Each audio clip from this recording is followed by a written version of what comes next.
اللهم صل على محمد وآل محمد اللهم صل. بسم اللہ الرحمن الرحیم. الحمد للہ وکفی وسلام علی عبادہ الذین اصطفی.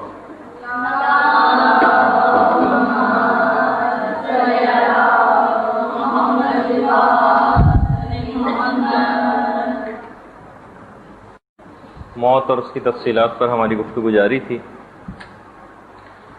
اور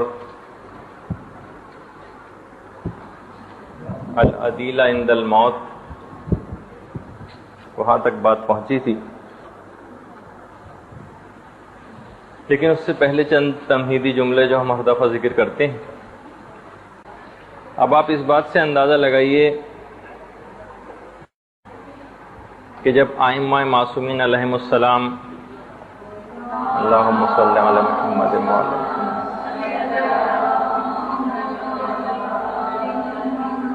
جب یہ لوگ کس انداز سے آخرت کی تیاری کرتے تھے، تو اب ہماری ذمہ داری آخرت کی تیاری کے سلسلے میں کتنی بہتر ہونی چاہیے. روایت میں جملہ یہ ملتا ہے، اور باقاعدہ بحار الانوار میں پورا ایک واقعہ ہے چوتھے امام سے مروی، کہ ایک راوی ہیں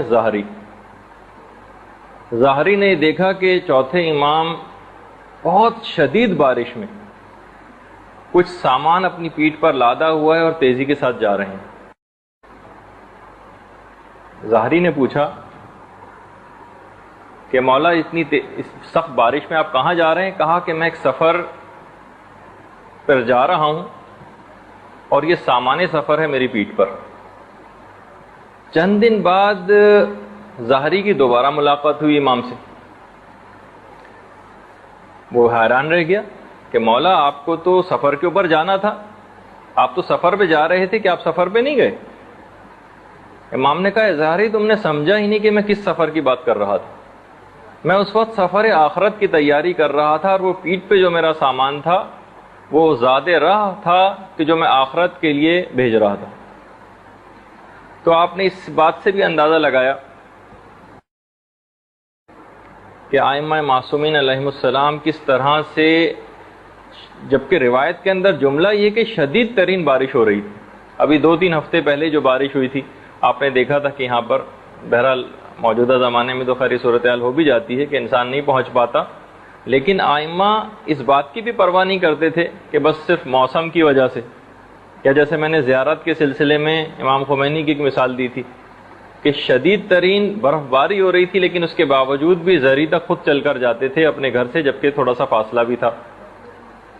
تو بہرحال ان تمام افراد کو اپنے اس سفر آخرت کی طرف بہت زیادہ متوجہ ہونے کی وجہ سے ہم کو اتنی ان میں تیز رفتاری نظر آتی تھی. چوتھے امام تو اپنی ہر بیماری میں وصیت کرتے تھے، جب بھی کبھی بیمار ہوتے تھے فوراً وصیت کرتے تھے، اور جب بیماری سے صحتیاب ہو جاتے تھے تو اس وصیت کے اوپر عمل درآمد کرواتے تھے. ہم تو یہ سوچتے ہیں کہ کوئی بہت ہی بڑی ہمیں بیماری لاحق ہو جائے جس میں ڈاکٹر بالکل جواب دے جائیں، شاید اس وقت وصیت کرنے کا مرحلہ آئے گا. نہیں، امام ہر بیماری میں وصیت کرتے تھے، اور اس کے باوجود عبادات کا یہ عالم تھا کہ چوتھے امام کا ایک لقب ذو الصفنات بھی ہے. اس زال واو الف لام سے فے نون الف تے، ذو الصفنات. 5ویں امام یہ بات بیان فرماتے ہیں کہ میرے والد گرامی کثرت سجدہ کے باعث تمام اعضاء سجدہ پر گٹے پڑ جاتے تھے جن کو سال میں 2 مرتبہ کٹوایا کرتے تھے. امام کی عبادت کو دیکھیے.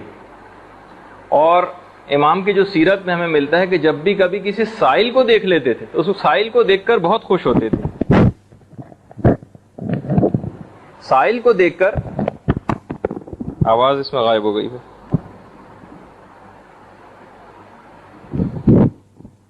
سائل کو دیکھ کر امام بہت زیادہ خوش ہوتے تھے اور کہتے تھے کہ یہ وہ شخص ہے کہ جو میرا زاد آخرت اٹھا کر آخرت کی طرف لے کر جا رہا ہے. ہمیں تو ایسا لگتا ہے اگر کوئی ہم سے مانگنے آ جائے کبھی تو ہمیں تو ایسا لگتا ہے کہ گویا ایک بہت بڑی مصیبت ہماری طرف چلی آ رہی ہے۔ امام ہمیشہ سائل کو دیکھ کر بہت زیادہ خوش ہوا کرتے تھے۔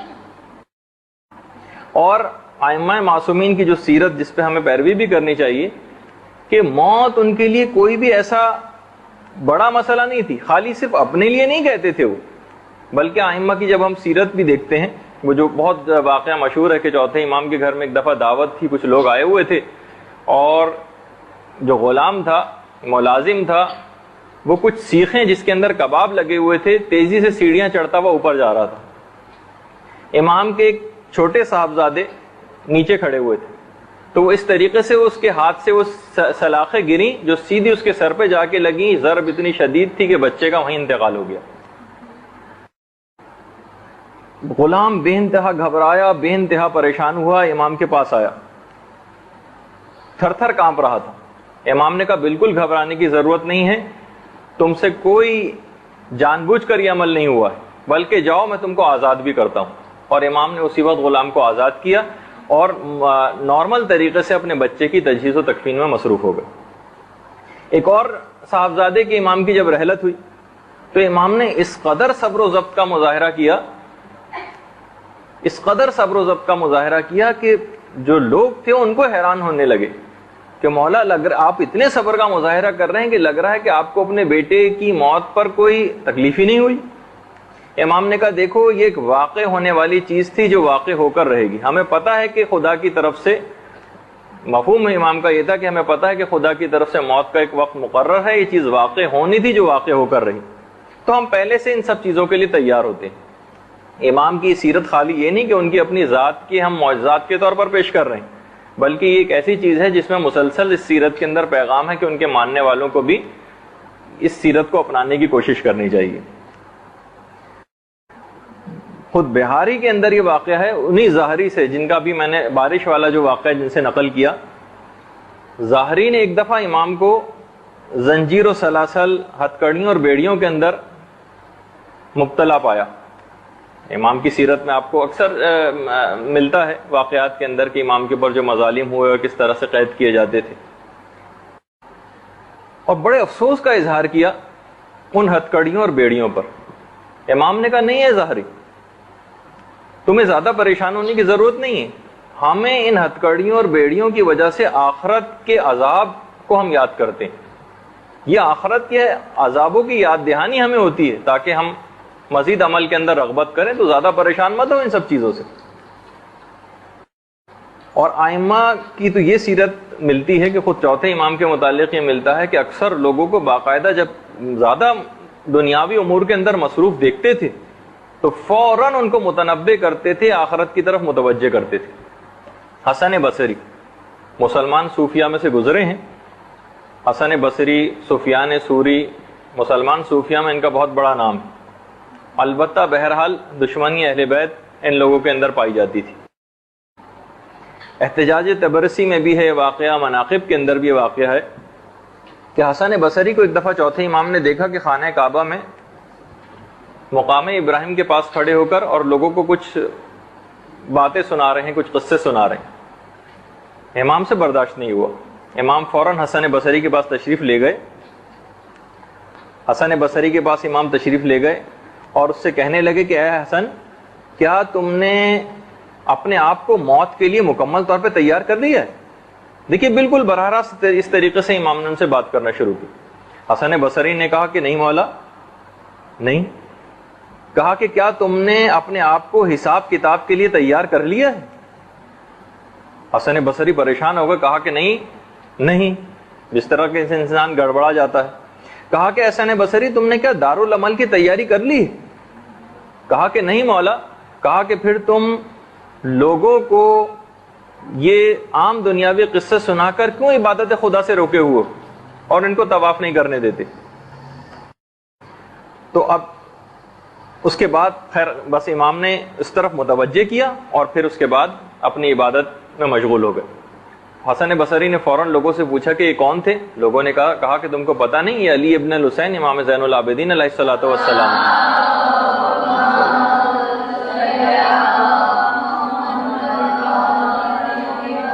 تو اس پر قرآن کی آیت بھی حسن بصری نے پڑھی کہ بے شک خدا نے کچھ بعض کی ذریت کو بعض کے اوپر فضیلت دی.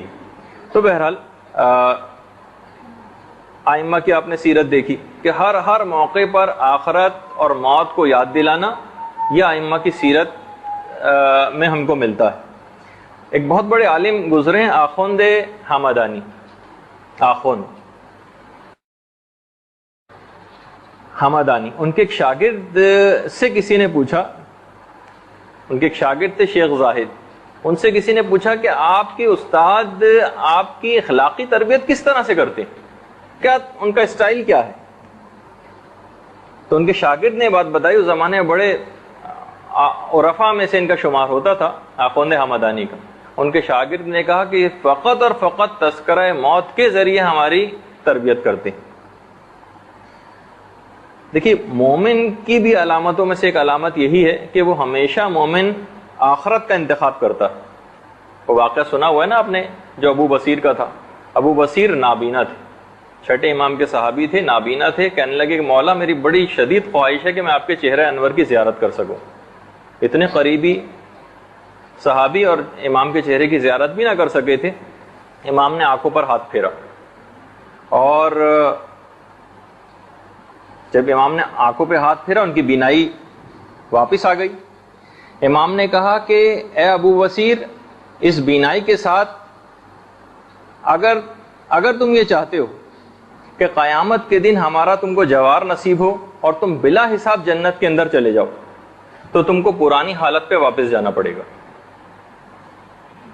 اور اگر عام لوگوں کی طرح حساب کتاب دینا چاہتے ہو تو ٹھیک ہے، پھر آنکھوں والے بن کر رہو اس دنیا میں. ابو بصیر نے کہا مولا میں نے آخرت کو چنا ہے، مجھے آپ پہلی والی حالت پہ واپس لے جائیے. تو اس واقعے سے بھی اندازہ ہوا اور اس کے بعد پھر ابو بصیر دوبارہ نابینا ہو گئے. اس سے بھی پتہ یہ چلا کہ کبھی بھی اس طرح سے دین اور دنیا میں ٹکراؤ ہو جائے اور آخرت کا کوئی چناؤ کرنے کی ضرورت پیش آئے تو مومن کا شمار ان میں ہونا چاہیے جو ہمیشہ آخرت کو یاد رکھتے ہیں. قصص العلماء میں شیخ مہدی کا ایک واقعہ ملتا ہے. ایک بہت بڑے عالم گزرے ہیں کہ خوف آخرت سے اتنا گریا کرتے تھے، اتنا گریا کرتے تھے، اتنا گریا کرتے تھے. اور ان کی جو تفصیل ملتی ہے کہ وہ اپنے نوکروں کو، اپنے گھر والوں کو لے کر اکثر ویرانوں کی طرف جاتے تھے اور وہاں جا کر ان سے کہتے تھے کہ میرے چہرے کے پاس آگ کو لے کر آؤ، آگ. اور پھر جب وہ آگ ان کے چہرے کے پاس آتی تھی تو روتے ہوئے کہتے تھے کہ یہ تیرا نازک سا جسم جو اس دنیاوی آگ کو برداشت نہیں کر سکتا ہے، خدا کے غضب کی آگ کو آخرت میں کس طرح سے برداشت کرے گا. اور خالی ہم علماء کی بات نہیں بتا رہے، یہ خوف آخرت یہ انبیاء کے اندر جس اعتبار سے تھا کہ جن کی جنت بھی یقینی تھی، جن کو اپنے مقامات بھی پتہ تھے، لیکن اس کے باوجود خوف آخرت جو انبیاء کی تاریخ میں ملتا بھی ہے. لعالی الاخبار کتاب کے اندر باقاعدہ ایک واقعہ ہے، العدت الدائی کے اندر بھی یہ واقعہ ہے. حضرت یحییٰ کو بچپن ہی سے علم و حکمت عطا ہوا تھا، آپ سب لوگوں کے علم میں بھی ہے. اور اس کے بعد جب اپنے گھر والوں کے ساتھ بیت المقدس تشریف لائے تو انہوں نے مسجد میں لوگوں کو دیکھا کہ وہ اعتکاف کے اندر بیٹھے ہوئے. بہت چھوٹے تھے یحییٰ اس وقت، بالکل بچے. ماں سے آ کے کہنے لگے کہ مادر گرامی میرا دل چاہتا ہے کہ میں مسجد میں اعتکاف میں بیٹھوں. انہوں نے کہا جب تمہارے والد گرامی تشریف لے آئیں تو تم ان سے اجازت لینا، اس کے بعد جا کر بیٹھ جانا. جب والد آئے تو اپنی درخواست والد کے سامنے رکھی. والد نے کہا کہ بیٹا تم بہت چھوٹے ہو، بہت چھوٹے ہو. بس یہ سننا تھا کہ یحییٰ نے کہا کہ بابا کتنے ہی مجھ سے چھوٹے چھوٹے بچے ایسے تھے جو موت کی آغوش میں چلے گئے،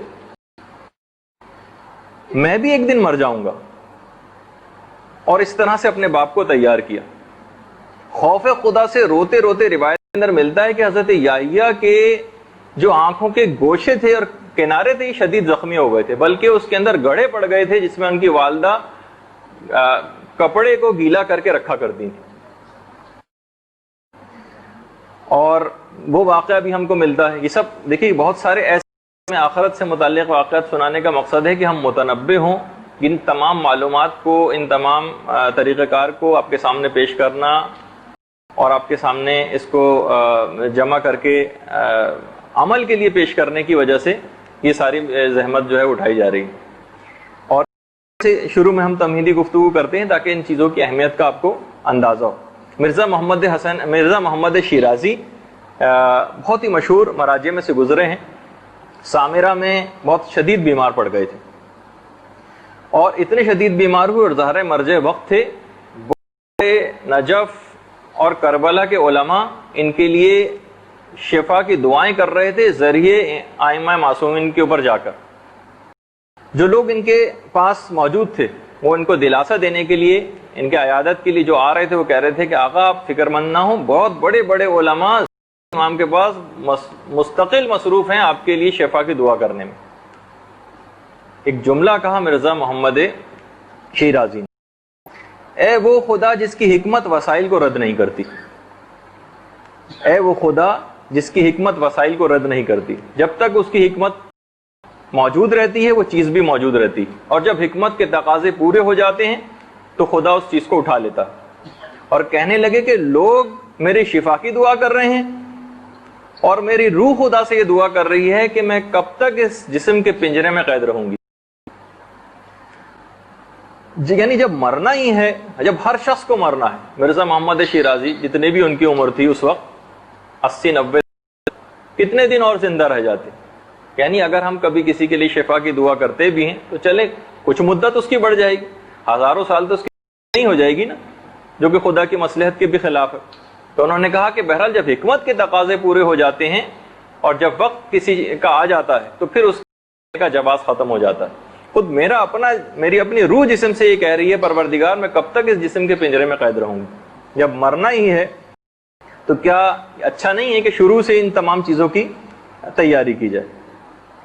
محقق طبرسی جن کی تفسیر مجموع البیان ہے، انہوں نے باقاعدہ مجموع البیان میں ایک عجیب جملہ لکھا ہے. فرماتے ہیں مرنے میں تو مزہ ہی کچھ اور ہے. یہ جملہ ہے مرحوم طبرسی کا. علامہ طبرسی کا ایک واقعہ کہ انہوں نے یہ تفسیر مجموع البیان کس طرح سے، یہ میں نے ایک دفعہ آپ کی خدمت میں پیش کیا تھا، بہت سینئر کلاس جو ہے آپ کی، لیکن کیونکہ اس وقت زیادہ لوگ بیٹھے ہیں اس کو دوہرا دینے میں کوئی اتنا مذائقہ نہیں ہے. علامہ طبرسی ایک دفعہ اتنے شدید بیمار ہو گئے کہ بالکل کوما میں چلے گئے. اس زمانے میں ایسے وسائل دستیاب نہیں تھے کہ لوگ پتہ چلاتے کہ یہ زندہ ہیں یا انتقال کر گئے. ان کو مردہ سمجھ کے دفن کر دیا گیا، زندہ دفن کر دیا گیا. تھوڑی دیر میں جب قبر کے اندر یہ دفن رہے، جب آکسیجن کم ہونے لگی تو اب ایک دم ہوش آنے لگا. جب دیکھا تو فوراً لیٹے لیٹے یہ بات سمجھ گئے کہ اب لوگوں نے غلطی سے مجھے زندہ دفن کر دیا. اسی وقت لیٹے لیٹے انہوں نے خدا سے نظر مانی، پروردگارہ میں نظر کرتا ہوں اللہ کا نام لے کر کہ اگر میں یہاں سے بخیریت نکل گیا تو میں ایک تفسیر قرآن لکھوں گا. بس یہ نظر مانی انہوں نے. اسی وقت ایک کفن چور وہاں پر آ گیا. اس نے، کیونکہ اچھا کفن جتنا تازہ نکال لیا جائے اتنا زیادہ بکتا ہے، اس نے کھودنا شروع کیا. جیسے اس کا ہاتھ اندر آیا مرحوم طبرسی نے فوراً اس کا ہاتھ پکڑ لیا. اب وہ بہت رویا، چلایا، پریشان ہوا، بے انتہا ڈر گیا، لیکن انہوں نے اس کا ہاتھ نہیں چھوڑا اور کہا کہ، اور بہت مشکل سے اس کو اس بات کا قائل کیا اور سمجھایا کہ دیکھو مجھے لوگوں نے یہاں غلطی سے دفن کر دیا ہے، اگر تم نے مجھ کو یہاں سے نجات دلائی تو میں تم کو بہت زیادہ مال و اکرام دوں گا. وہ اس کی سمجھ میں آ گئی بات، اس کو یقین دہانی کرائی، پھر اس کا ہاتھ چھوڑا. اس نے پھر دوبارہ قبر کو کھودا، ان کو اپنی پیٹھ پر لادا کیونکہ ویسے تو شدید بیمار تھے. پھر علامہ طبرسی گھر پر آئے. پھر کچھ عرصے میں صحتیاب ہونے کے بعد انہوں نے تفسیر مجموع البیان لکھی. دیکھیے اس وقت بھی ان کا جو زندگی مانگنا تھا خدا سے، وہ بھی تفسیر قرآن لکھنے کی انہوں نے نظر کی. تو ہر وقت ان کو بھی فقط خوف آخرت ایک رہتا ہے. کبھی بھی اگر ہم اپنی لمبی زندگی کی دعا بھی کریں تو صرف یہی نہیں کہ ہم ایک مزید بالکل ایک ریلیکس لائف گزاریں، اسی طریقے سے ٹی وی دیکھتے رہیں، اسی طریقے سے پھر دوبارہ عیاشیوں کے اندر مصروف ہو جائیں. نہیں، بالکل ایک آخرت کا ایک خاص ٹارگٹ بنانا ہے اور اس کے مطابق جو ہے ہم کو کام کرنا ہے. اچھا، ایک اور بھی ڈرنے کی یوں بھی موت سے اتنی بڑی وجہ نہیں ہے. ایک ضرب المثل بہت مشہور ہے کہ البلیۃ امت طابت، کہ جب مصیبت بہت عام ہو جاتی ہے نا تو وہ بہت خوشگوار ہو جاتی ہے. اچھا دیکھیے، اس سلسلے میں تھوڑی سی ذکر کر دی جائے.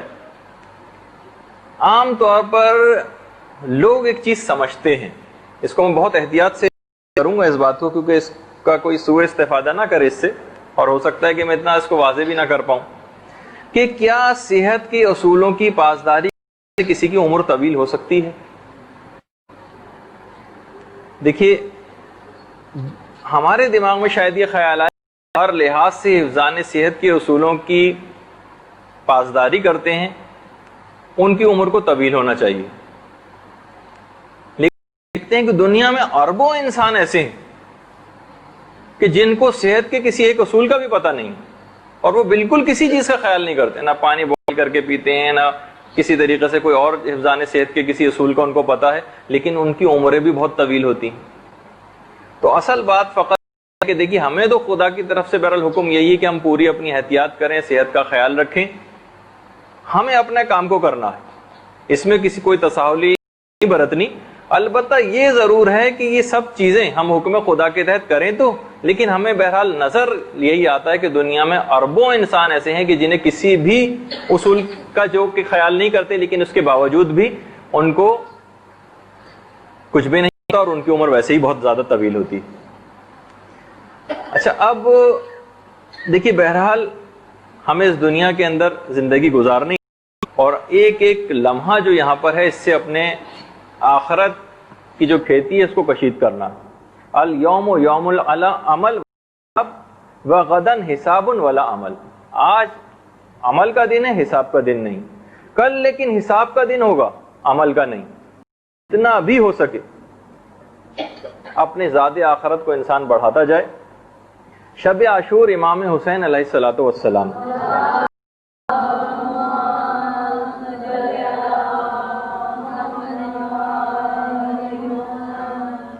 حضرت زینب صلوات اللہ علیہ کے پاس آئے،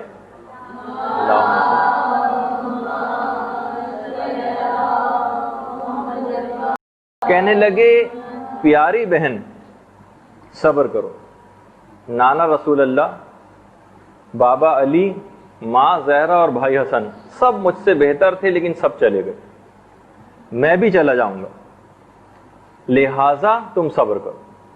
تو بہرحال بھائی کے بہن کو اس انداز سے دلاسا دیا کہ جب دنیا میں احمد مرسل نہ رہے کون رہے گا، تو بہرحال جانا ہی تھا۔ اور شب عاشور مولا کا یہ جملہ بھی ہے، فرماتے ہیں کہ آیا موت کے سوا میرے پاس کوئی ایسی چیز باقی رہ گئی ہے کہ جس سے میں خدا سے کیے گئے وعدے کو پورا کر سکوں؟ فقط موت اب ایک ایسی چیز رہ گئی جس سے میں اپنے وعدے کو پورا کر سکوں۔ ہم نے اس دنیا کے اندر فقط ہم نے کوئی ایسا شخص نہیں دیکھا سوائے ایک شخص کے کہ جس کی اولاد کو موت سے محبت تھی، ورنہ خود حضرت عیسیٰ جیسا نبی جب ملک الموت ان کے پاس پریشان ہو گئے تھے اور کہا تھا کہ معبود اس تلخی کے لیے تو نے مجھ کو کیوں چھوڑ دیا؟ بہرحال اگر اہل بیت نہ ہوتے اب کسی کو سمجھ بھی نہ آتا۔ یہ تو بس اسی شخص کی شایانہ شان تھا جس نے خون میں ڈوب کر بہرحال کامیابی کا ایک نعرہ لگایا تھا۔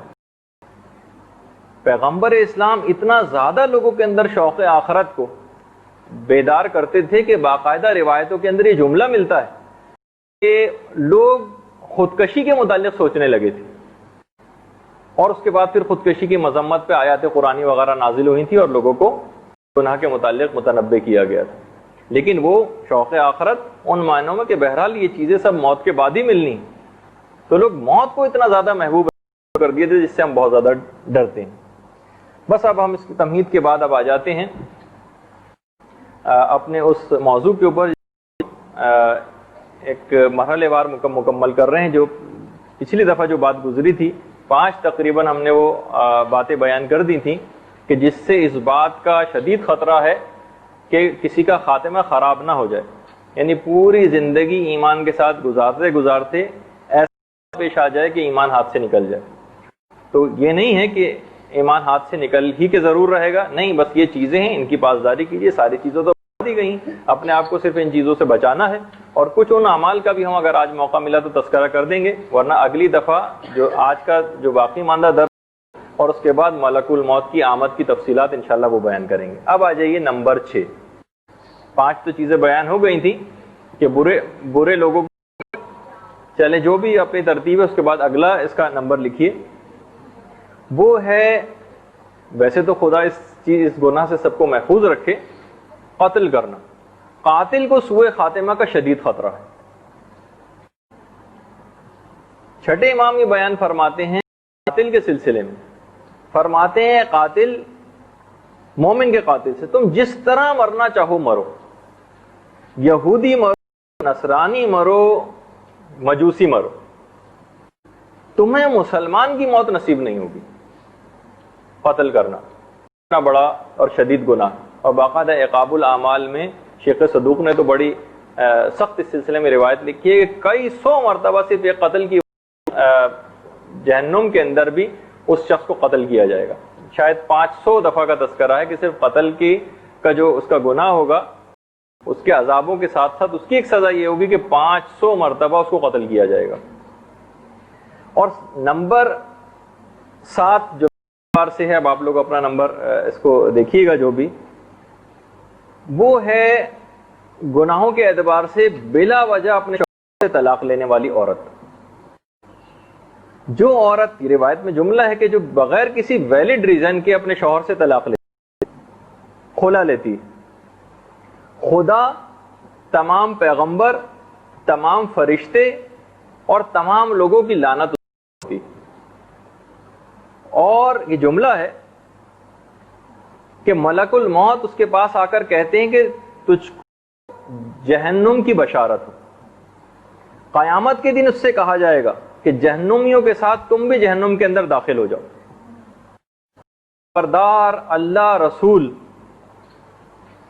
بغیر حق طلاق لینے والی عورت سے بیزار ہے، نیز اللہ اور اس کا رسول سے بھی بیزار ہیں جو اپنی بیوی کو اتنی اذیت پہنچائے کہ جس پہ وہ خلا لینے کے اوپر مجبور ہو جائے۔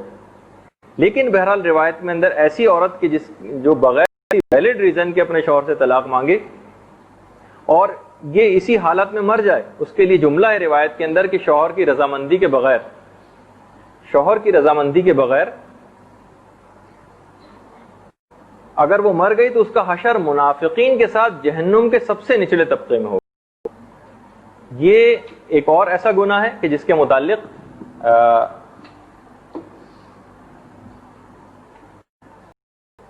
متعلق بہت زیادہ احتیاط کی ضرورت ہے۔ اچھا، اس کے بعد 8ویں چیز وہ ہے کہ جس کے اوپر ہم زیادہ گفتگو نہیں کریں گے، وہ اس کا کتاب موجود ہے یہاں پر اور تفصیلات سے آپ اکثر آگاہ ہوتی رہتی ہیں، وہ ہے سوء خاتمہ کے سبب غرور و تکبر۔ غرور و تکبر کرنے والا ہمارے سامنے مثال شیطان کی ہے کہ وہ صرف اور صرف اس وجہ سے راندہ درگاہ الہی ہوا تھا اور صرف اسی وجہ سے اس کا خاتمہ خراب ہوا۔ دنیا کی محبت یہ بھی بہرحال سوء خاتمہ کا ایک سبب ہے، جس کی بہت بڑی مثال اس بلا میں باور کی ہم بار بار دیتے ہیں۔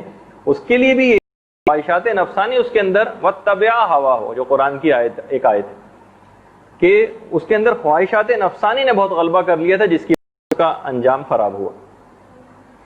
اچھا، اس کے بعد ایک اور علماء نے ایک اور سبب لکھا ہے، وہ ہے اعتقادی جڑوں کا بہت کمزور۔ یہ بھی اس کی ایک سبب اور وجہ بنتی، لیکن جملہ ہے کہ تھوک سے چپکائی گئی چیز ایک پھونک سے جو ہے وہ جس کو اس طریقے سے دیوار پر چپکایا گیا ہو۔ جب بھی کبھی ہم دیکھتے ہیں لوگوں کے ساتھ، اور قرآن کی آیتیں بھی، جب بھی کبھی ان کے اوپر خدا کی طرف سے نوازشات ہوتی ہیں تو قرآن کہتا ہے کہ وہ کہتے ہیں ربی اکرمن، خدا نے ہمیں بڑی عزت دی، لیکن جیسی ان سے وہ آسائشیں واپس لی جاتی ہیں فوراً کہتے ہیں ربی اہانن، خدا نے ہم کو ذلیل کر دیا، فوراً حرف شکایت زبان کے اوپر لے کر آ جاتی ہیں۔ اعتقادی جڑوں کا کمزور ہونا، جیسی خوشحالی رخصت ہوئی اس کے ساتھ ساتھ ان کا ایمان بھی رخصت ہو گیا۔ اور ہمیں ملتا ہے کہ امام حسین علیہ الصلوۃ والسلام فرماتے تھے کہ الہی رضن بقضائے کا، پروردگار تیرے کے تمام فیصلوں کے اوپر میں دل سے راضی ہوں، رضن بقضائے کا، اور قتل ہو جانا میرے اور تیرے درمیان جدائی نہیں ڈال سکتا، اور نہ ہی میرے دل میں تیری محبت کم ہو سکتی۔ یہ امام حسین کا جملہ ہے، یعنی یہ نہیں کہ ہمارا لگاؤ فقط اور فقط خدا سے اس وقت تک رہے جب تک کہ ہمیں سہولیات اور آسائشیں اور نعمتیں خدا کی طرف سے ملتی رہیں، اور جہاں ہی آزمائشوں کا دور شروع ہوا وہیں ہم خدا سے حرف شکایت زبان پر لانے لگیں، اس کا مطلب یہ ہے کہ اعتقادی جڑیں کمزور ہیں، اور جب کبھی وہ موقع پیش آئے گا مرنے سے پہلے، اس وقت کیونکہ کمزور اعتقاد تھے تو کہیں ایمان ہاتھ سے۔ اس کے بعد یعنی کہنے کا مقصد یہ ہے کہ ہمارا جو اعتقاد اور ایمان ہے وہ فقط اور فقط زمان و مکان اور خوشحالی کا مرہون منت نہ ہو، اس کی مضبوط اعتقادی جڑیں وہ کرنی پڑیں گی اور وہ عمل سے پیدا ہوتی ہیں۔ اس کے بعد اب آ جائیے اگلا نقطہ کہ جس کے تحت کسی بھی شخص کا خاتمہ خراب ہو سکتا ہے۔ اس میں علماء نے لکھا وہ ہے نظر بازی، بری نگاہ نامحرم کے اوپر ڈالنا۔ باقاعدہ تفسیر روح البیان میں ایک واقعہ لکھا گیا ہے 3 بھائیوں کا جو کہ مؤذن تھے مسجد کے اندر۔ ایک بھائی نے 10 سال تک مؤذن کے فرائض انجام دیے، دوسرے بھائی نے مؤذن کے فرائض انجام دیے، تیسرے بھائی کی جب باری آئی تو اس نے مؤذن بننے سے انکار کر دیا، نہیں مانا۔ لوگوں نے پیسے بڑھائے کہ بھائی تم تھوڑے پیسے اور لے لو لیکن مؤذن بن جاؤ، تمہارے 2 بھائی بھی 20 سال تک یہاں پہ مؤذن رہے ہیں۔ اس نے کہا نہیں۔ پھر بہت مشکل سے صرف ایک شرط پہ مانا کہ میں مسجد کی مینار پر چڑھ کر اذان نہیں دوں گا۔ لوگوں نے جب بہت پوچھا تو کہا کہ صرف اس اذان کی وجہ سے میرے بھائی سوء خاتمہ کا شکار ہوئے، مینار پر چڑھ کر اذان دینے کی وجہ سے۔ کہنے لگا کہ میرے پہلے بھائی کا جب انتقال کا وقت قریب آیا تو اس کو جب ہم نے سورہ یاسین کی تلاوت اس کے سامنے کرنی شروع کی تو اس نے جھڑک دیا، کہا کہ قرآن وران کیا بیکار چیز ہے، قرآن وران سامنے مت پڑھو۔ اچھا، اسی انداز میں اس کا خاتمہ ہو گیا۔ دوسرے بھائی کے ساتھ بھی بالکل ایسے ہی موقع پیش آیا، ایسے ہی واقعہ پیش آیا۔ اس نے بھی قرآن پڑھنے سے انکار کر دیا، ائمہ معصومین کے نام لینے سے انکار کر دیا۔ کہنے لگا یہ دونوں بھائی مرنے کے بعد اپنے اپنے اوقات میں میرے خواب میں آئے تھے اور کہا تھا کہ ہمارا خاتمہ خراب ہونے کے اور عذاب خدا کے اندر گرفتار ہونے کی وجہ یہ تھی کہ جب بھی ہم مینار کے اوپر چڑھتے تھے تو جو اطراف کے گھر ہوتے تھے اس میں نامحرموں کے اوپر نگاہ ڈالا کرتے تھے، اس کا یہ ہم کو عذاب اور خمیازہ بھگتنا پڑا کہ وقت انتقال ہمیں یہ سب چیزوں سے کراہیت محسوس ہو رہی تھی اور ہمارا انجام خراب ہوا۔ تو بہرحال یہ جو روایتوں کے اندر بہت زیادہ جملہ بھی ملتا ہے نا، یہ جملہ ملتا ہے نا کہ شیطان کے زہر آلودہ تیروں میں سے ایک تیر ہے یہ نظر۔ اچھا، اس کے بعد اب آ جائیے، یہ بھی ایک گناہ ہے، اس سے اپنے آپ کو بہت زیادہ بچانے کی ضرورت ہے۔ اس کے بعد آ جائیے اگلا مرحلہ، اور وہ ہے مال کی شدید محبت۔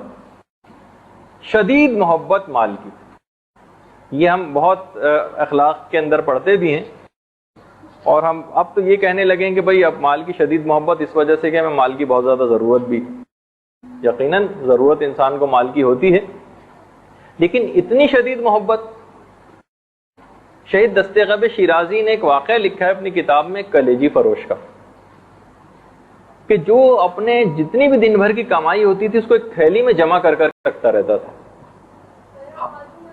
حالت احتضار میں جب تلقین پڑھنے کا مرحلہ آیا اور اس کے سامنے تلقین پڑھوانی شروع کی تو جیسے ہی اماموں کے نام آتے تھے اس کی زبان رک جاتی تھی۔ بہرحال کچھ حکم خدا ایسا ہوا کہ اس کی موت ٹل گئی اور وہ دوبارہ صحت یاب ہو گیا۔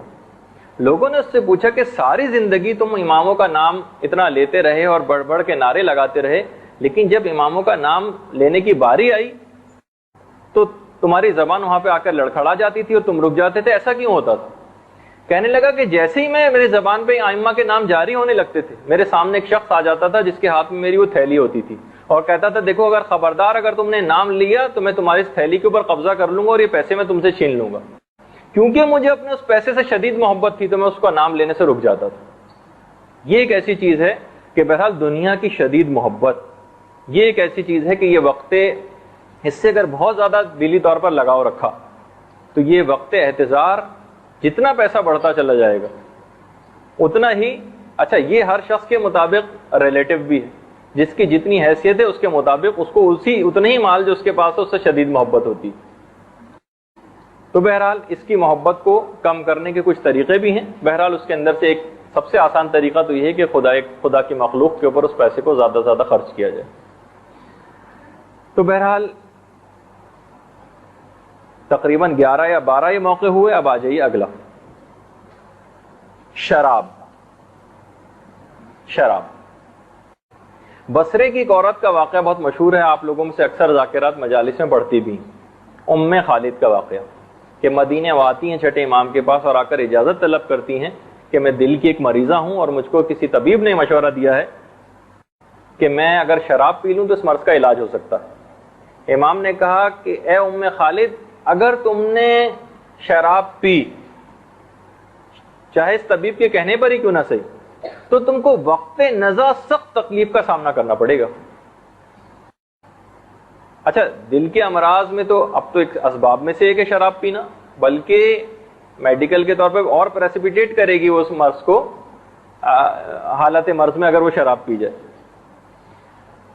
تو ام خالد بہرحال پھر اس سے رک گئیں.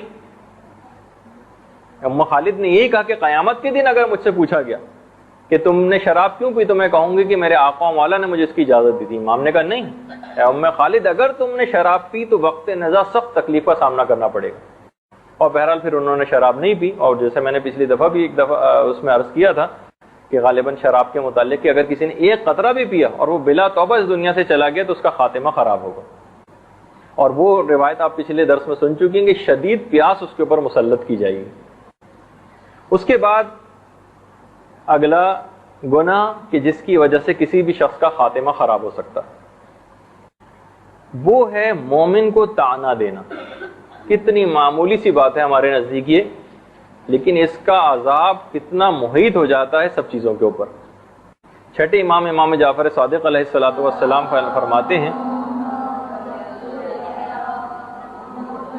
کہ جو شخص بھی مومن کو طعنہ دیتا ہے اور اس کی آبرو ریزی کرتا ہے، اس کے گناہ دوسروں کو بتاتا ہے، اسے برائیاں کر کے کسی دوسرے کو ذلیل کرتا ہے، تو وہ بدترین موت مر کے رہے گا. بدترین موت اس کی آئے گی، جو کہ خود جس کا دوسرے الفاظ میں ہم کہیں گے اس کا خاتمہ خراب ہوگا، سوء خاتمہ اس کو نصیب ہوگا. مومن کو طعنہ دینا. اب ہمارے پاس اتنا وقت نہیں ہے کہ ہم ان سب چیزوں کی تفصیل میں جائیں گناہوں کی، بس اب آپ یہ نوٹ کرتی جائیے اور اس سے اپنے آپ کو بچاتی جائیے، تاکہ وقت مرگ ایک بہت ہی بڑا مسئلہ کہ ساری زندگی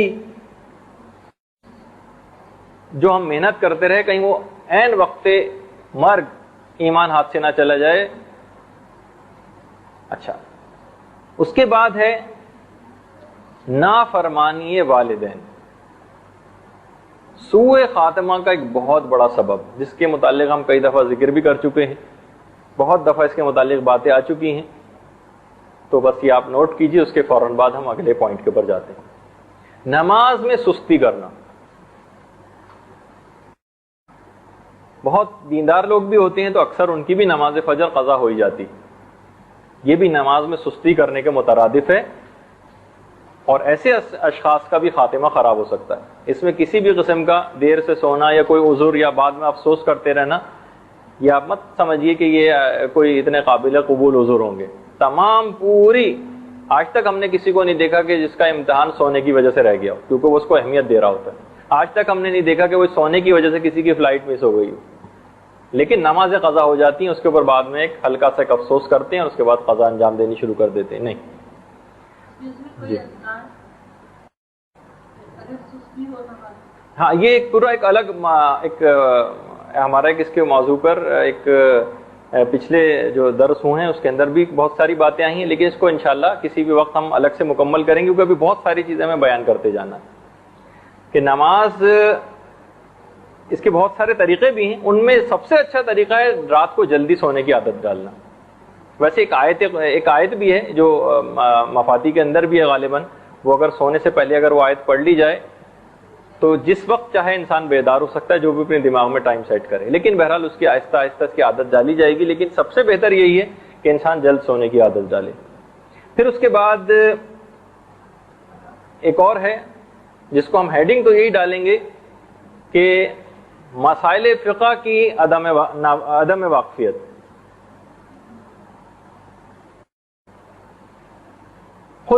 مولا امیر المومنین علیہ الصلوۃ والسلام سے بھی مروی روایت ہے کہ جو شخص بھی نماز جماعت میں حمد اور سورہ پڑھے گا خود، حالانکہ خاموش کھڑے رہ کے سننا ہوتا، خود اگر کسی نے نماز جماعت کے اندر حمد اور سورہ پڑھا تو وہ بے دین محشور کیا جائے گا، یعنی اس کے اندر بھی سوء خاتمہ ہی کی بات ہے۔ اس کے بعد اگلا ایک ہے مومن کے دل کو تکلیف پہنچانا، اس سے بھی خاتمہ کسی کا بھی خراب ہو سکتا ہے۔ اس کے بعد اگلا گناہ، بس اس کو جلدی سے ترتیب وار لکھتی جائیے، انشاءاللہ ہم اس کو جلدی ختم کر دیں گے۔ پے در پہ گناہ کرنا، ایک کے بعد ایک گناہ، ایک کے بعد ایک گناہ، جس طرح کے عام طور پر ہماری زندگی اسی کے اندر بسر ہو رہی ہے۔ دیکھیے جب بھی ہر گناہ کے بعد توبہ کی بڑی تاکید آئی، ہر گناہ کے بعد انسان توبہ کرے، ہر گناہ کے بعد توبہ کی تاکید اس وجہ سے ہے کہ ورنہ اگر پورا دل تاریک ہو گیا کسی کا تو پھر اس کے اوپر کوئی بھی چیز اثر نہیں کرتی۔ دیکھیے جس وقت بھی انسان گناہ کرتا ہے نا، میں آپ کو خاص بات بتاؤں، اس کو اگر آپ توجہ سے سن لیں، خاص بات یہ ہے کہ جب بھی آپ کوئی گناہ کرتی ہیں نا تو آپ کا ایمان بالکل نکل کر الگ کھڑا ہو جاتا ہے، بالکل اس وقت بے ایمان انسان ہوتا ہے، ایمان اس کے اندر ذرا سا بھی موجود نہیں ہوتا۔ دیکھیے شیخ بہائی نے اپنی کتاب کشکول کے اندر بہت سارے ایسے واقعات لکھے ہیں جو لوگوں کے ساتھ حالت احتضار میں پیش آئے، کہ ساری زندگی جس چیز کے اندر انسان مبتلا رہا ہے، وقت انتقال وہی چیزیں اس کی زبان پر آئیں۔ مثلا اکثر گلوکار اپنا گانا گاتے گاتے اس دنیا سے گئے، کچھ اور ان کے دماغ میں آتا ہی نہیں، جو چیز ان کی زبان پہ زیادہ رہی۔ بہت سے افراد نامحرموں کا نام لیتے لیتے جن سے عشق و عاشقی کے اندر وہ مشغول ہوتے رہے اس دنیا سے چلے گئے۔ خاتمہ بالسو، یعنی خدا کا نام اور سب چیزوں کا نام ان کی زبان پہ ہونا چاہیے تھا، لیکن وہ نامحرموں کا نام لیتے لیتے اس دنیا سے گئے۔ اس کے علاوہ وہ جو آپ واقعہ ملتا بھی ہے وہ آپ بلکہ پڑھ لیجئے گا، شیخ عباس قمی کی حمام منجاب کا راستہ، اس کے اندر پورا ایک واقعہ ہے کہ کس طریقے سے اس کی زبان پر صرف وقت انتقال وہی چیز آ رہی تھی۔ اسی اعتبار سے وہ بھی روایتوں میں ہے کہ اگر کوئی شخص جان بوجھ کر رمضان کا روزہ نہ رکھے عمدن تو وہ بالکل ایمان سے خارج ہو جاتا ہے، یعنی اس پورے وقت میں جب تک وہ روزے کا وقت رہے گا ایمان اس سے بالکل الگ ہو جائے گا۔ اسی طریقے سے رسول کی وہ حدیث ہے بڑی مشہور کہ کوئی بھی شخص جس وقت چوری کرتا ہے اس وقت وہ مومن نہیں ہوتا، جس وقت زانی زنا کرتا ہے ایمان بالکل نکل کے الگ کھڑا ہو جاتا ہے۔ تو اس سے بھی اندازہ یہ لگائیے کہ جس وقت بھی ہم گناہوں کے اندر مبتلا رہیں گے تو ایمان بالکل باہر ہو جائے گا ہم سے، اور اس خدا نہ خواستہ اس موقع پر اگر موت آ گئی تو بلا ایمان اس دنیا سے جائیں گے۔ اسی وجہ سے بہت زیادہ اس بات کی تاکید ہے کہ ٹھیک ہے گناہ آپ سے ہوتے رہیں گے، لیکن فوراً ہی توبہ واجب فوری، فوراً توبہ کر کے اس گناہ کو مٹائیے کہ اگر اس گناہ کی حالت برقرار رہی تو ایمان تو اس وقت باہر نکلا کھڑا ہوگا۔ بلکہ بہت سی روایتوں میں کہ ایک مومن کے ساتھ بہت یہ ہوتا ہے کہ دن میں کئی مرتبہ ایمان اس کے جسم سے نکلتا اور باہر جاتا رہتا ہے، اور پھر جب وہ اطاعت خدا کی طرف آتا ہے تو ایمان پھر اس کے اندر آ جاتا ہے۔ تو ایسے موقع پر خدا نہ خواستہ موت نہ آ جائے کہ جس وقت ہم گناہ کی حالت میں ہوں، کوئی ایسا پروگرام اٹینڈ کر رہے ہوں، کوئی فلم دیکھ رہے ہوں، کوئی فلاں چیز کر رہے ہوں، کوئی گناہ کر رہے ہوں، کسی محفل کے اندر ایسے بیٹھے ہوئے ہوں کہ اس وقت ایمان ہمارے جسم سے نکل کر باہر ہوگا، اور اس وقت اگر موت آ گئی تو سوء خاتمہ کا شدید خطرہ۔ اچھا دیکھیے اسی توبہ کا جو فائدہ یہ کہ فوراً توبہ کرنے سے ایمان دوبارہ ہمارے جسم کے اندر داخل ہو جاتا ہے۔ جب بھی شیطان کی پوری کوشش یہ ہوتی ہے کہ توبہ آپ سے بھلائے رکھے۔ جب بھی چھٹے امام یہ بات بہت زیادہ بیان کرتے تھے کہ نیک عمل آپ جتنا بھی کرتے رہیں، اصرار گناہ کے ساتھ کوئی نیک عمل قبول نہ کیا جائے گا۔ یہ ایک بہت ہی اہم ترین چیز ہے۔ ایک عالم عارف گزرے ہیں جن کا نام ہے شیخ بہاری۔ شیخ بہاری نے پورا ایک واقعہ لکھا ہے اپنی کتاب کے اندر حضرت موسیٰ اور خضر کے حوالے سے، کہ حضرت خضر سے یہ پوچھا گیا کہ آخر آپ کو یہ حضرت موسیٰ کی استادی کا یہ شرف کیسے حاصل ہوا، یعنی کہ نبی خدا کی رہنمائی کرنے کا شرف۔ حضرت خضر نے ایک جواب دیا. حضرت خضر ایک مرد صالح ہونے کے باوجود ایک نبی خدا کی رہنمائی کا کام. پوچھا گیا کہ آپ کو آخر یہ مقام اور مرتبہ کیسے ملا؟ تو صرف ایک جملہ حضرت خضر نے کہا، بترک المعصیہ، گناہوں کے ترک کرنے کی وجہ سے فقط. تو اس کو ہمیں اپنے اندر سے نکالنا پڑے گا.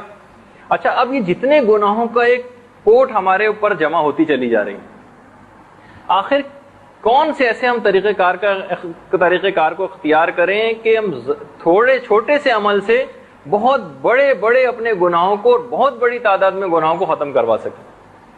دیکھیے، یہ جو استغفار ہے، استغفار کے متعلق کچھ استغفار ایسے ہیں جو میں ابھی آپ کی خدمت میں پیش کر رہا ہوں، جو علماء نے بتائے ہیں، اور اس کے اوپر آپ عمل کرنے کی کوشش کریں. یہ جو ہمارے ہزاروں لاکھوں کروڑوں گناہ ہیں، اسی استغفار کے نتیجے میں معاف ہو سکتے ہیں، اور خود بخود معاف ہوتے رہیں گے اگر آپ ان کے اوپر عمل کرتی رہیں. نمبر 1، الاستغفار بعد صلاۃ العصر، نماز عصر کے بعد استغفار پڑھنا. امام صادق علیہ الصلوۃ والسلام یہ بات بیان فرماتے ہیں کہ جو شخص بھی نماز عصر کے بعد استغفار کو پڑھے گا اور 70 مرتبہ استغفر اللہ ربی واتوب الیہ پڑھے گا، یا صرف استغفر اللہ بھی 70 مرتبہ عصر کی نماز کے بعد، غفر اللہ لہ 700 ذنب، خدا اس کے 70,000 گناہ اسی وقت معاف کر دے گا.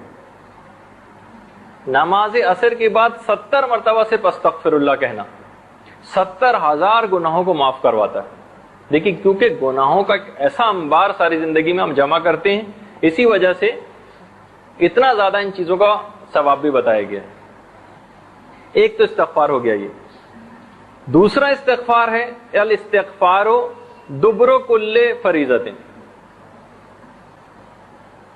پانچویں امام محمد باقر علیہ الصلوۃ والسلام بیان فرماتے ہیں کہ جو شخص بھی ہر نماز کے بعد پہلو بدلے بغیر استغفر اللہ الذی لا الہ الا هو الحی القیوم ذو الجلال والاکرام واتوب الیہ پڑھے، جو آپ تعقیبات نمازیں پڑھتی بھی ہوں گے، صرف 3 دفعہ یہ جملہ پڑھ لینا تمام گناہ اس کے معاف کر دیتا ہے، خواہ وہ سمندر کے برابر کیوں نہ ہو. یہ دوسرا طریقہ ہے، استغفر اللہ الذی لا الہ الا هو الحی القیوم ذو الجلال والاکرام واتوب الیہ. ہر نماز کے بعد صرف 3 دفعہ پڑھنے سے پانچویں امام فرماتے ہیں کہ نماز پوری زندگی کے گناہ. دیکھیے، ہم اس میں آپ وہ یاد رکھیے کہ ہم کس موضوع کے تحت گفتگو کر رہے ہیں، کہ گناہ جو ہیں یہ سوء خاتمہ کی طرف لے جاتے ہیں. تو اگر ہم استغفار ساتھ ساتھ کر کے اس کو مٹاتے جائیں تو یہ خود بخود ہمیں وہ خطرہ ٹلتا جائے گا. نمبر 3، الاستغفار عند القیام من ای مجلس. چھٹے امام یہ بات بیان فرماتے ہیں کہ پیغمبر اسلام جب بھی کسی محفل سے اٹھتے تھے اس وقت تک نہیں اٹھتے تھے جب تک کہ 25 مرتبہ استغفر اللہ نہ پڑھ دیں. 25 مرتبہ پیغمبر اسلام استغفار پڑھتے تھے، اس کے بعد کسی بھی مجلس سے اٹھتے تھے. کسی بھی جگہ سیٹنگ ہم کہیں گئے ہوئے ہیں، کیونکہ اس دوران جتنے بھی ظاہر ہے کہ زیادہ تر گناہ اس وقت ہی ہوتے ہیں کہ جب ہم لوگوں کے ساتھ مجالست کر رہے ہوتے ہیں. پیغمبر اسلام کی سیرت یہ تھی کہ 25 مرتبہ کم سے کم اٹھنے سے پہلے ضرور استغفر اللہ پڑھتے تھے. نمبر 4، الاستغفار 100 مرہ عند النوم. سوتے وقت 100 مرتبہ استغفار پڑھنا. چھٹے امام یہ بیان فرماتے ہیں کہ اگر کوئی شخص سوتے وقت 100 مرتبہ استغفار پڑھ لے گا تو جس وقت وہ جاگے گا اس کے ذمے ایک گناہ بھی باقی نہ ہوگا. ایک گناہ بھی اس کے ذمے باقی نہ ہوگا. اور اس کے بعد ایک اور استغفار ہے جس کا تو ذکر قرآن کے اندر آیا ہے، الاستغفار فی السحر. صبح سویرے استغفار کرنا.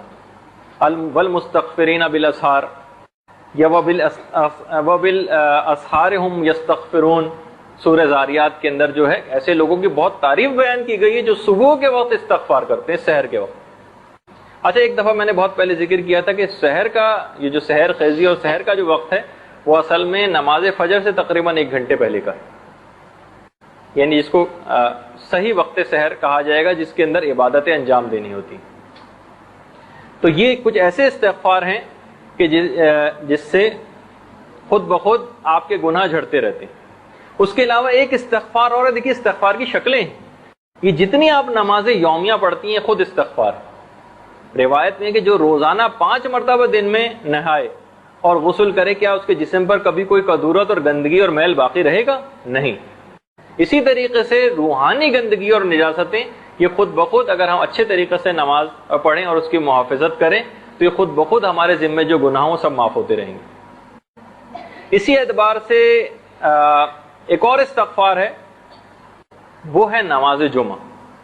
روایتوں میں ہے کہ ایک جمعہ پڑھنے کے بعد اگلے جمعہ تک، یعنی جو آپ نے پچھلا جمعہ پڑھا ہے اس سے اگلے جمعے تک جتنے بھی گناہ ہوں گے وہ سب کے سب معاف ہوتے رہتے ہیں، جمعے کی نماز صرف پڑھنے کی وجہ سے. اور یہی روایات غسل جمعہ کے لیے بھی آئیں کہ غسل جمعہ انتہائی اہم ترین مستحب معتبر غسلوں میں سے ایک ہے. اس کے علاوہ جتنی بھی نیکیاں ہیں سب استغفار ہیں، کہ خوب نیکیاں کرتی جائیے، خوب استغفار، خود بخود استغفار ہوتا رہے گا. ان الحسنات یذھبن السیئات، بے شک نیکیاں گناہوں کو کھا جاتی ہیں. تو جتنے بھی آپ نیکیاں کرتی چلی جائیں گی خود بخود گناہ ختم ہوتے چلے جائیں گے. تو دیکھیے یہ سب آپ کے سامنے یہ طریقہ کار پیش ہوئے. توبہ، یہ جو ہم جتنا استغفار اور توبہ کی ابھی بات کر رہے ہیں، اس کا ایک فائدہ یہ ہے کہ اس کو کرنے والا، توبہ کو بار بار انجام دینے والا، اس سے خود بخود ایک تو گناہ کم ہوتے جاتے ہیں. پھر وہ جو آپ آیت سنتی ہیں ان اللہ یحب التوابین، خدا محبت کرنے لگتا ہے توبہ کرنے والوں کے ساتھ. کلکم خطاؤن و خیر الخطائین التوابون، بے شک سارے کے سارے لوگ خطا کار ہیں لیکن خدا کے نزدیک بہترین خطا کار وہ ہے جو سب سے زیادہ توبہ کرنے والا ہے. تو جب آپ خدا کی محب بن جائیں گی تو ایسا شخص جسے خدا محبوب رکھنے لگے توبہ کرنے کی وجہ سے، اس کا خاتمہ کبھی بھی خراب نہیں ہو سکتا. تو حسن خاتمہ کی اس کے اندر بشارت ہے توبہ کے اندر. تو جب بھی بار بار توبہ استغفار، کتنا زیادہ اس کا تذکرہ آیا ہے.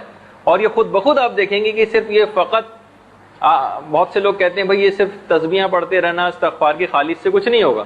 کرتا کوئی اگر صرف فقط یہ بھی رہے لیکن اس کی مداومت کرے، ہمیشہ یہ کرتا رہے، تو ایک وقت ایسا ضرور آئے گا کہ وہ تمام گناہوں سے بری ہو جائے گا. اب آ جائیے ہم کچھ ان اعمال کا تذکرہ شروع کر دیں. یہ تو تھے سوء خاتمہ کی طرف لے جانے والے اعمال. کچھ اعمال ایسے ہیں جو خود بخود حسن خاتمہ کی طرف کھینچ کے لے جاتے ہیں. ایمان، چاہے ساری زندگی ہو سکتا ہے کہ کچھ گناہوں کے ساتھ بسر ہوئی ہو، لیکن حسن خاتمہ، وقت مرگ ایمان کے اوپر ہمارا خاتمہ ہو جائے، کچھ براہ راست ایسے اعمال ہیں وہ آپ کی خدمت میں پیش کر دیے جائیں. نمبر 1، المحافظۃ علی اوقات الصلاۃ، نمازوں کو ان کے اول اوقات میں ادا کرنا. یہ ایک ایسی چیز ہے کہ اگر کوئی شخص بھی نمازوں کو ان کے اول اوقات میں ادا کرے تو ملک الموت مومن کے پاس آنے کے بعد جو سب سے پہلا کام کرتا ہے وہ یہ کہ شیطان کو اس سے دفع کر دیتا ہے. شیطان موجود ہی نہیں رہ پائے گا. یہ ملک الموت کی ذمہ داریوں میں سے قرار پا جاتی ہے کہ مومن کے پاس سے شیطان کو ہٹا دے. جو شخص بھی نمازوں کو ان کے اول اوقات میں ادا کرتا. دیکھیے یہ جو آپ آیت پڑھتی ہیں نا، اس کی تفسیر میں چھٹے امام نے بات بیان فرمائی. کون سی آیت؟ فویل للمصلین، تباہی اور بربادی جہنم کا گڑھا ہے ان نمازیوں کے لیے، الذین هم فی صلاتہم ساہون، جو نمازوں میں سستی سے کام لیتے ہیں. چھٹے امام نے کہا کہ اس سستی سے مراد یہ ہے تاخیر الصلاۃ عن اول وقتها لغیر عذر، بلا کسی ویلڈ ریزن کے نماز میں ٹال مٹول کرنا. ابھی پڑھ لیتے ہیں 1 گھنٹے بعد، 2 گھنٹے بعد، دیر کرتے جائیں. پڑھ لیتے ہیں وقت کے اندر لیکن دیر سے پڑھتے ہیں. امام نے کہا بلا عذرن، لغیر عذرن، بغیر کسی عذر کے تاخیر الصلاۃ ان اول وقت، اول وقت سے تاخیر کر کے پڑھنا. یہ اس کے اندر اس آیت کی تفسیر میں امام نے بات بیان فرمائی. دیکھیے ایک اور بھی بات ہے کہ اصل میں یہ جو نمازوں کو اول وقت پہ ادا کرنا جو ہے نا، یہ تعظیم حق مولا ہے، یہ انتہائی ادب اور شدت شوق و محبت کی علامت ہے پروردگار سے جو شخص بھی اول وقت میں نماز پڑھتا ہے، اور جو بلا عذر دیر کرتا ہے اس کے معنی ہے کہ اس کو خدا سے دلچسپی نہیں ہے، اور اندرونی طور پر اس کو ایک ریپلجن محسوس ہو رہی ہے، یعنی کراہیت سی ہو رہی ہے نماز پڑھتے، اس وجہ سے وہ ٹالتا ہے۔ تو بہرحال یہ جو آپ قرآن کی آیت بھی پڑھتی ہیں، یا ایھا الذین آمنوا لا تلھکم اموالکم ولا اولادکم، بہرحال مال اور اولاد کے اندر مشغول ہو کر ذکر خدا سے غافل ہو جانا، اس کی بڑی جاب کی وجہ سے، ملازمت کی وجہ سے، ان تمام چیزوں کی وجہ سے اپنے آپ کو پیچھے کرتے چلے جانا اور نماز کو ٹالتے جانا، یہ بہرحال اس کے اندر آ جائے گا کہ ہم نماز کے اندر سستی سے کام لے رہے ہیں۔ اور یہ بھی اماموں نے بہت زیادہ اس بات کی تاکید فرمائی کہ ہمارے شیوعوں کو کچھ خاص اوقات میں آزماؤ، اس میں ایک ہے نمازوں کے اوقات میں ان کو آزماؤ، جتنی وہ نمازوں کی محافظت کرتے ہیں اس سے پتہ چلے گا کہ کتنے پائے کے شیعہ ہیں۔ تو پہلی چیز یہ ہوئی نمازوں کو ان کے اول اوقات میں ادا کرنا، یہ خود بخود حسن خاتمہ کی طرف لے جائے گا کیونکہ شیطان کو دور کر دیا جائے گا آپ سے۔ اس کے بعد نمبر 2، دوام تسبیح زہرا صلوات اللہ علیہا۔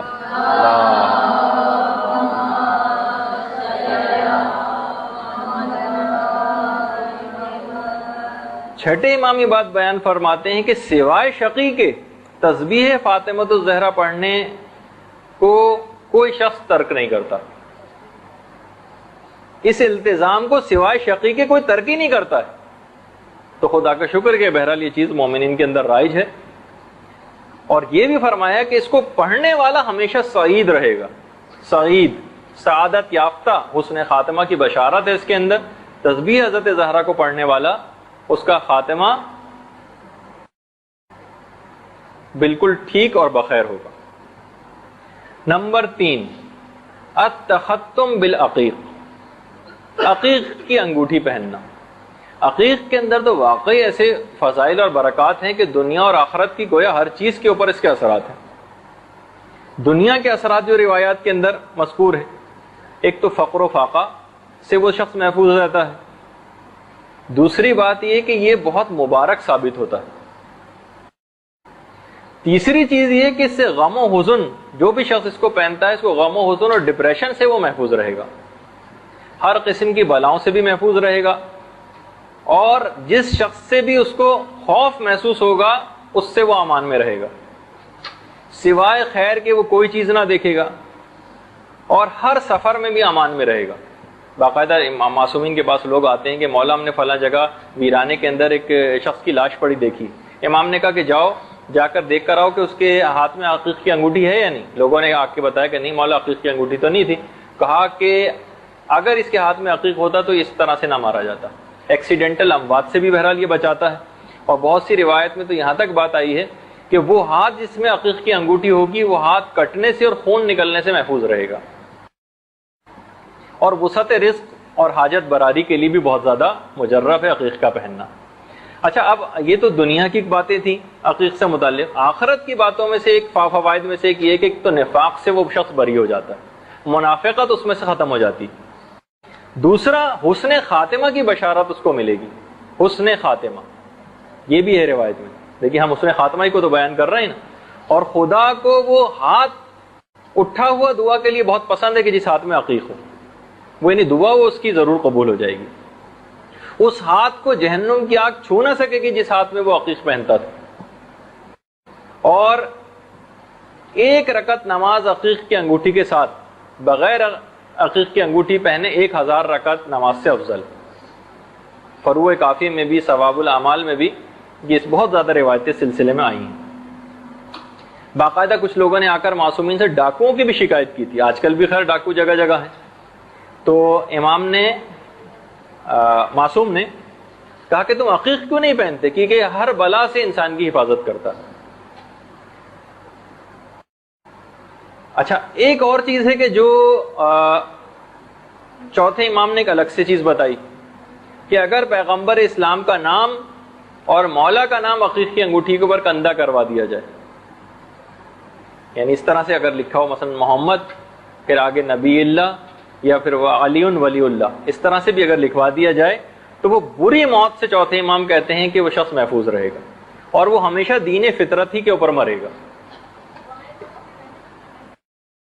جی اب یہ اس کا ہم ایک اور اس کی اصل تفصیل ہم اس وقت بتائیں گے، خاص عبارت جس وقت دفن کے مرحلے تک ہم پہنچیں گے اس وقت عقیق کا ایک خاص ایک بہت ہی بڑا فائدہ، اتنا بڑا فائدہ آپ کی خدمت میں پیش کیا جائے گا کہ جس سے سوال منکر و نکیر ہی سمجھنے کے لحاظ سے ساقط ہو جائے گا اور وہ عقیق خود بخود جواب دے گا آپ کی طرف سے۔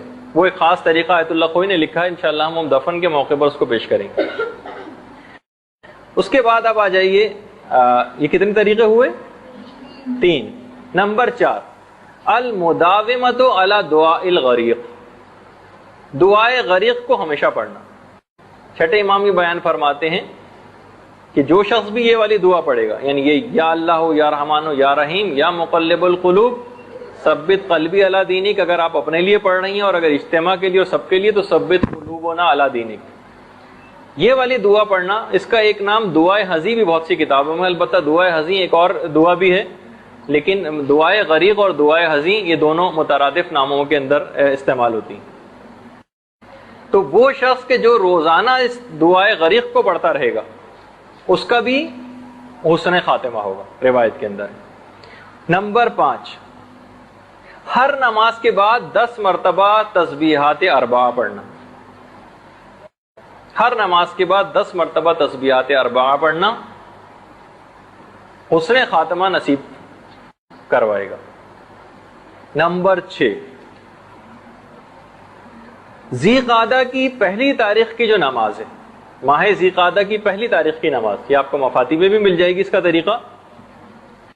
رسول اسلام فرماتے ہیں کہ جو شخص بھی اس نماز کو پڑھے گا اس کی توبہ فوراً قبول ہو جائے گی، اس کے گناہ سارے معاف ہو جائیں گے، ایمان پر اس کا خاتمہ ہوگا اور اس کا دین اس سے سلب نہ کیا جائے گا، قبر اس کی بہت فراخ ہو جائے گی، اس کے والدین اور اولاد کی بھی مغفرت ہو جائے گی اور روح نہایت آسانی اور سہولت کے ساتھ اس کے جسم سے نکل جائے گی۔ باقیات الصالحات کے اندر باقاعدہ شیخ عباس قمی نے مفاتیح الجنان کے اندر بھی اس چیز کو لکھا ہے، تو آپ اس کے اندر بھی پڑھ سکتی ہیں۔ ماہ ذی قعدہ کی پہلی تاریخ کی نماز اور اس کے ذیل کے اندر پیغمبر اسلام کی یہ حدیث، اس کے اندر بھی حسن خاتمہ ہے جو بھی ماہ ذی قعدہ کی پہلی تاریخ کو یہ نماز پڑھے گا۔ نمبر 7، بکثرت درود پڑھنا۔ درود بھیج دیجیے محمد۔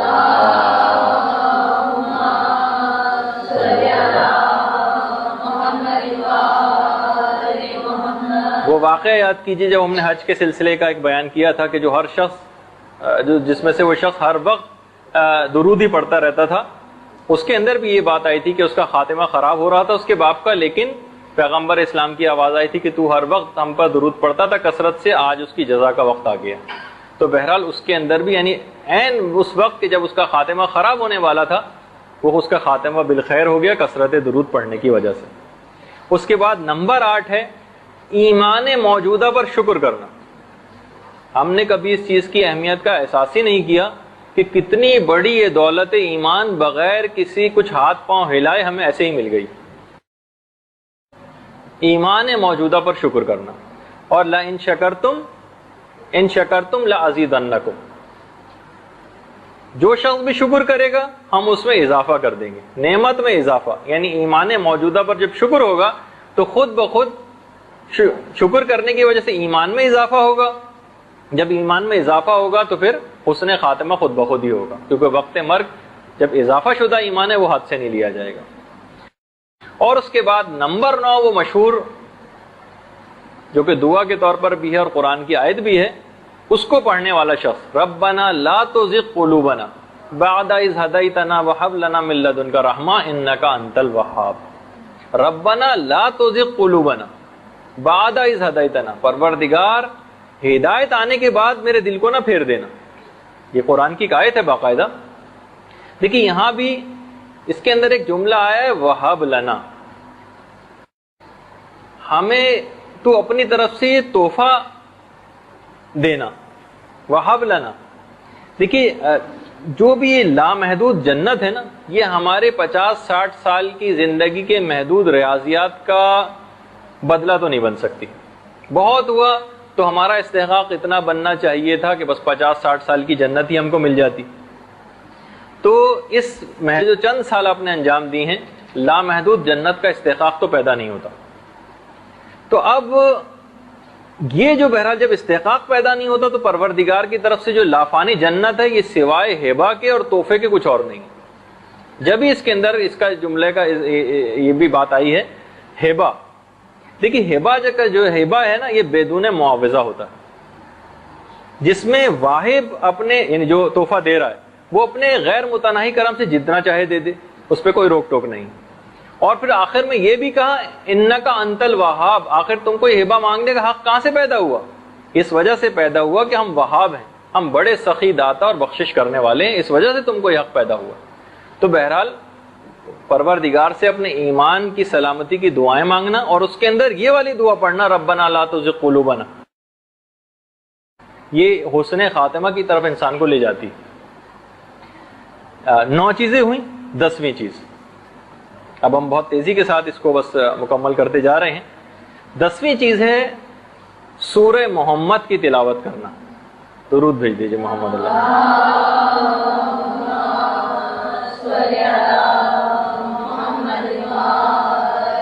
چھٹے امام یہ بات بیان فرماتے ہیں کہ جو شخص بھی سورہ محمد کی تلاوت کرے گا وہ مرتے وقت ہر قسم کے شک اور ریب سے بری ہو جائے گا. یعنی شکوک و شبہات کی دنیا سے وہ شخص نکل جائے گا اور بالکل حالت یقین میں اس کا خاتمہ ہوگا، اور مرتے وقت وہ شخص کفر اور شرک سے محفوظ ہو جائے گا. یہ ایک چیز ہے تلاوت سورہ محمد.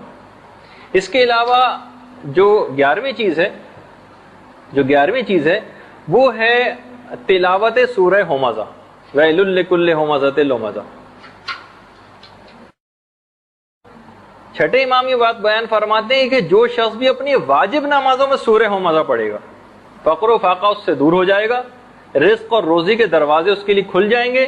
وَيَدْفَعُ عَنْهُ مَيْتَةِ السُّوءِ، بری موت اس سے دور ہو جائے گی. سوء خاتمہ سے تو وہ شخص محفوظ ہو جائے گا. نماز واجب میں سورہ ہمزہ کی تلاوت کرنا. عام طور پر جو مشہور سورہ ہیں وہ تو پڑھے جاتے ہیں، انا انزلنا وغیرہ، لیکن یہ جو سورے دیگر ہیں یہ بھی ضرور پڑھے جائیں کیونکہ ان کے کچھ الگ فائدے ہیں.